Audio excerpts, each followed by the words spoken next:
L'histoire du greffe avec Haïti est une histoire complexe, mais longue, puisque dès le début du greffe, ils sont allés en Haïti, j'y étais pas, et ça continue maintenant.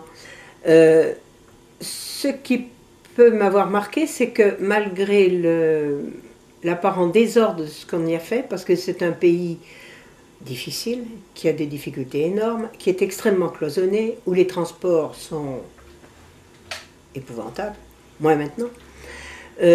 Malgré tout ça, il semble qu'on a suivi une ligne constante qui a été d'essayer de garder toujours les options que demandait le ministère de l'Éducation nationale en Haïti.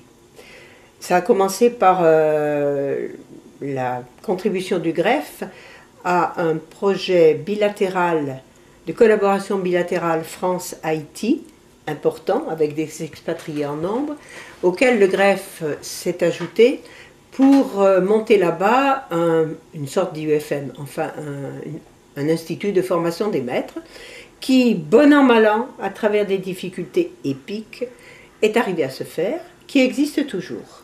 Après ça, ça n'a pas l'air d'avoir de rapport, on est allé travailler tout en haut au nord-ouest d'Haïti, à Jean Rabel, demandé par une association française Initiative Développement, qui, au départ, était partie pour faire là-bas du développement agricole, du développement de la santé,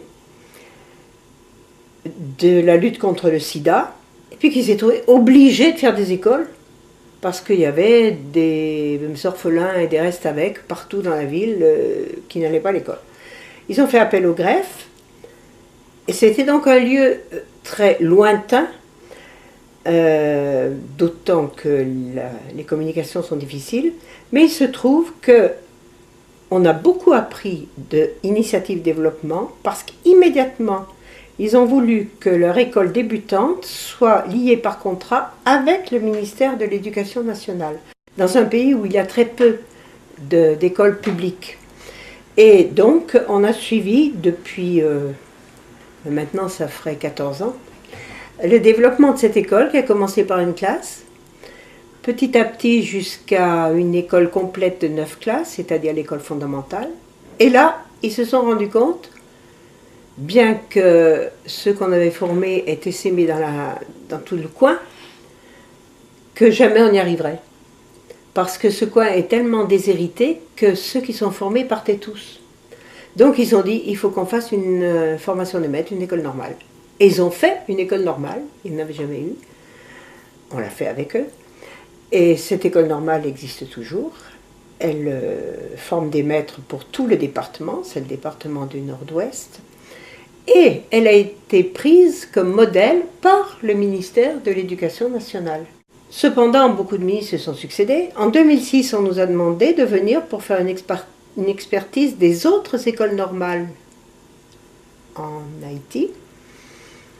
Et bien que la chose n'ait pas pu se faire à ce moment-là, c'est la ligne qui a été prise par les ministres suivants de redonner aux écoles normales la formation des maîtres, un peu sur toute l'île.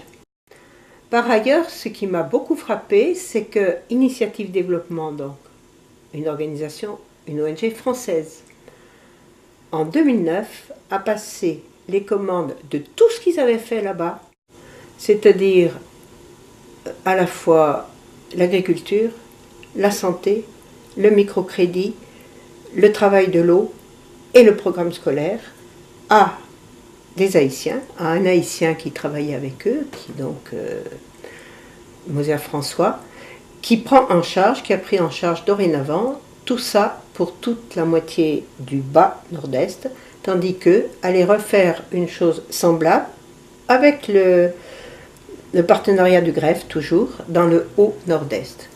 Donc on peut dire que là, c'est un travail qui semble avoir vraiment collaboré à un développement d'une région particulièrement défavorisée.